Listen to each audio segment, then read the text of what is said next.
Okay, so it's nice and clean, but there are still a few bits I need to fix up, like this is a little bit wobbly here, so there's just a few little places that need a little bit of glue just to stick them down, and also down here we've got some peeling veneer, so I'm gonna take the veneer off at the bottom as well now.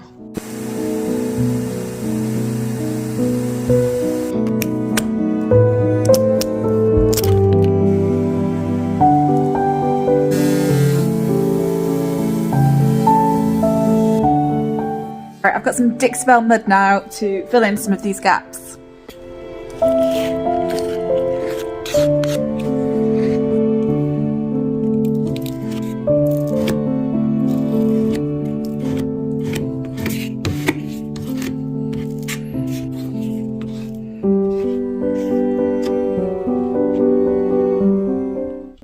So something's just occurred to me as I've been away over the weekend, and that is, this is Victorian, and Victorians love their poisons. They loved putting random stuff that's really lethal, like arsenic and lead and cyanide, in everyday items, and it occurred to me that this might have lead in it. First, I just want to point out this little cool engraving here. I don't know what that's for or what it represents, but on top of here we've got this sort of orange pigment. And when I cleaned it, it came off orange, all reactivated, and it's dried really crispy on my rag. So I don't know what that is. I don't know. So I've ordered a test. I'm going to carry on painting in the meantime. I think as long as I don't disturb it, it's fine. But I've ordered a test, and apparently it's really easy to fix. If it does have lead in it, it just means putting a clear coat on top of it, a really good strong clear coat, so that it can't be reactivated again. But I'm no expert, so if you have a piece of furniture you suspect has lead in it, go get advice, don't listen to me. But yeah, so we'll just have to see what happens there.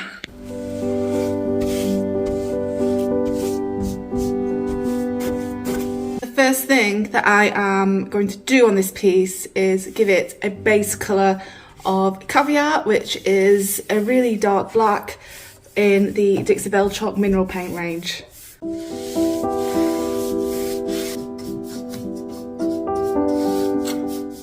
I'm also using the mini angle brush for this, which is a synthetic brush, and it just means that I'm going to get a brushstroke free finish, because that's what synthetic brushes are good for, and because it's slightly angled, it means I can get into these nice little crevices quite easily as well.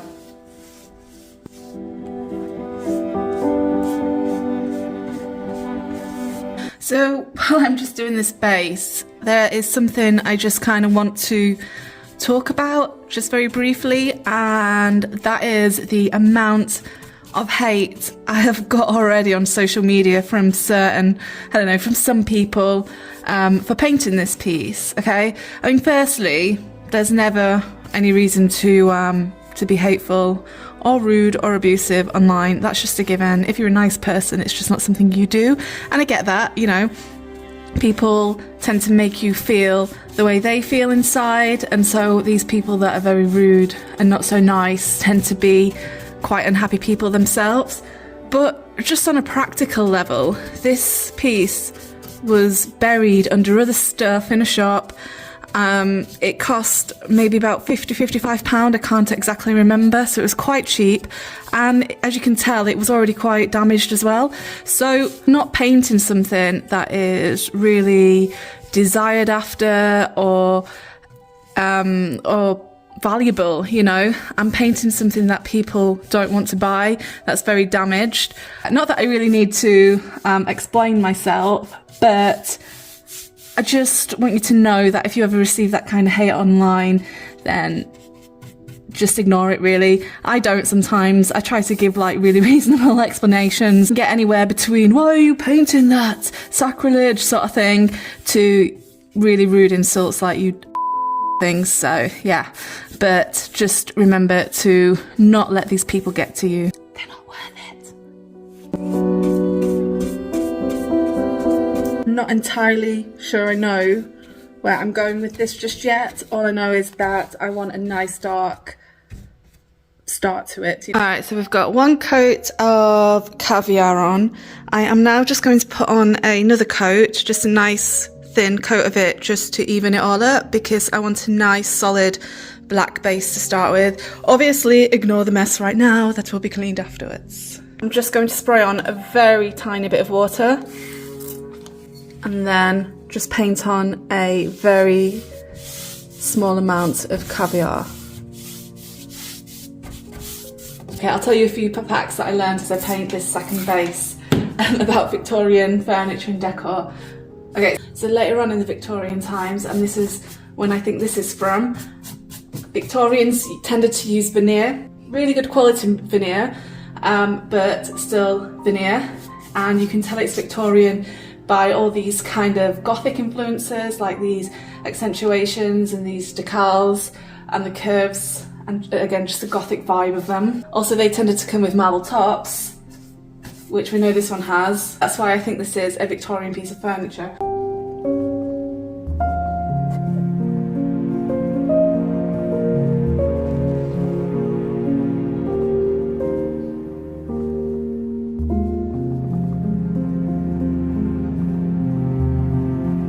Okay, this is the colour I've got. It's sort of a very deep purple colour. I also have amethyst to hand, which is this lovely vibrant purple, and also a bit of plum crazy, just in case that's not completely what I want, or I want to add some other kind of blue purpley colours in it. I also have a load of these round brushes, so I've got a mixture of the oval medium and some of the smaller round large brushes. They're called round large. This is oval medium, this is round large, even though it's technically smaller. But I'm just gonna kind of have a play and, I don't know, I guess see what I get. I also forgot to mention that I am keeping my Caviar, because that's going to be blended back into it as well. I'm going to get started with the 2 round larges to apply the paints, and then you can't see the writing anymore, but then an oval medium to then just blend it all in. But we'll see how it goes. So I'm getting started by spraying a little bit of water in the section I want to start with. Put in a tiny bit of this colour that I've made on my brush, and just kind of going to do some circular movements here like this. It's a lovely colour actually. I have to say I'm proud of the colour I made. I don't know why I sing sometimes, I'm sorry. So just kind of going to just do some circular movements with that, and maybe just get it into some of these corners here. I don't think I'm going to totally cover up the black here. Just going to kind of lightly brush over some of this magenta colour that I've made. Like that. Then up in this edge here, I'm going to go in with some Caviar with a separate brush. I am just putting tiny amounts on my brush, not going crazy with it, and just then blending that kind of around the edges very, very slowly, like so. Just going to blend that in a little. I'm then going to get what I call my neutral brush and just use this to soften out that blend. I do want to keep a lot of the black. I want the moodiness of the black to be the main show. But we'll see how it goes, because you know me, I change my mind a lot.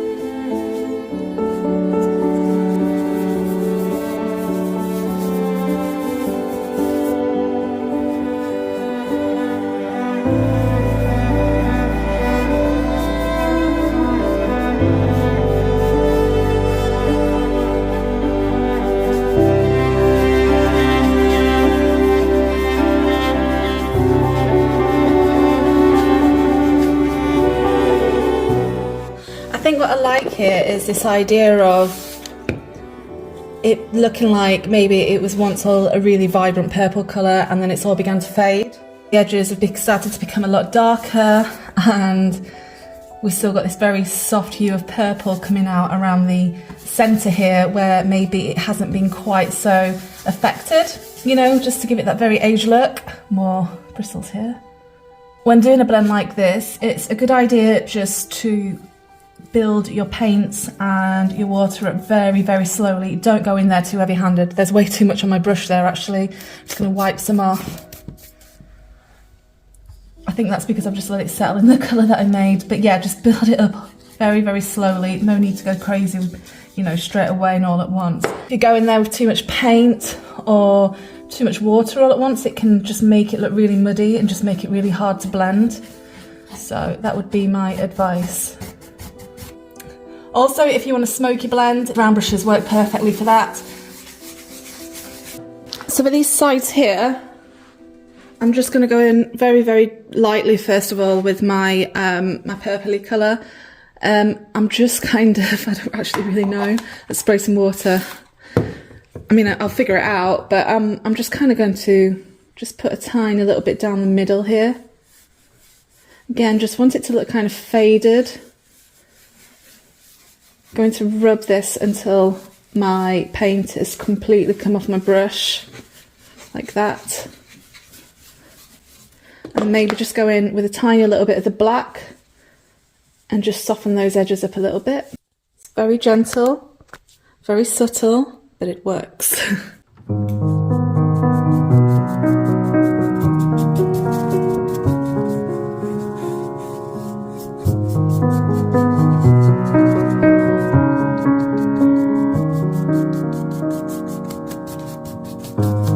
Okay, I am now going to use something called Dixie Shine, which is Dixie Belle's version of Gold Leaf, and it's super easy to use. And there's no mess. I have the stick with me glue, and I'm just going to place this roughly all over this decal, like so. Don't forget those bits.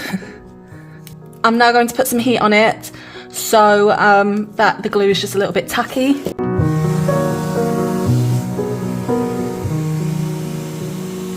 First thing I'm going to do is just chop a tiny little bit off like that. And because I want this looking really distressed, I am just going to kind of scrunch it up and just blot first of all, to kind of look all speckled, you know.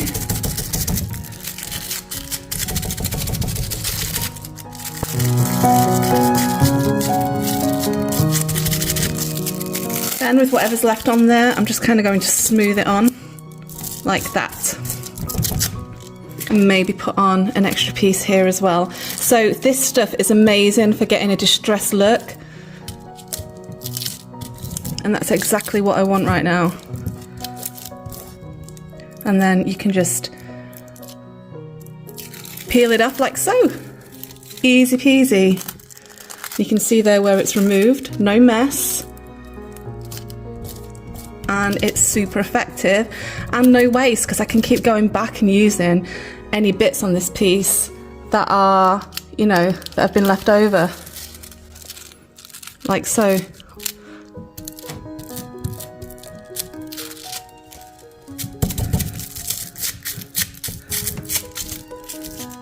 And I'm just going to apply it a little bit more. I'm just going to see what happens if I put it down into these grooves. So that'd be quite nice to get some in there as well. Boom!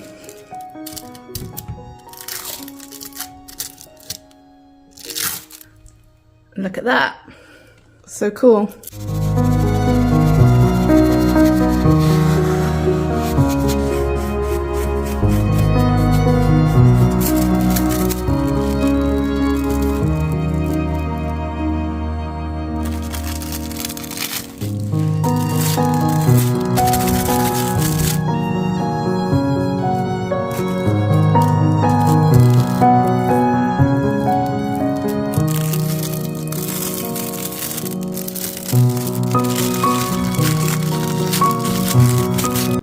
My lad tests have arrived. Okay, so the instructions tell me just to pop this strip down on here like this and have a little solution here, and I'm supposed to just put one drop of it in the window there, and it's as easy as that. I've just got to wait to see what colour it goes now. I've given it 5 minutes, and according to this colour chart, we're good to go. There's no pink in there, and it's looking more of a brown, so that means it is absent. I'm going to seal it in now by painting some anchor on the top. It's not like it isn't going to be covered, so I just want to make sure that this stuff underneath isn't going to be reactivating, and because silk has a built-in top coat, like a really tough top coat, it means this is going to be perfectly sealed.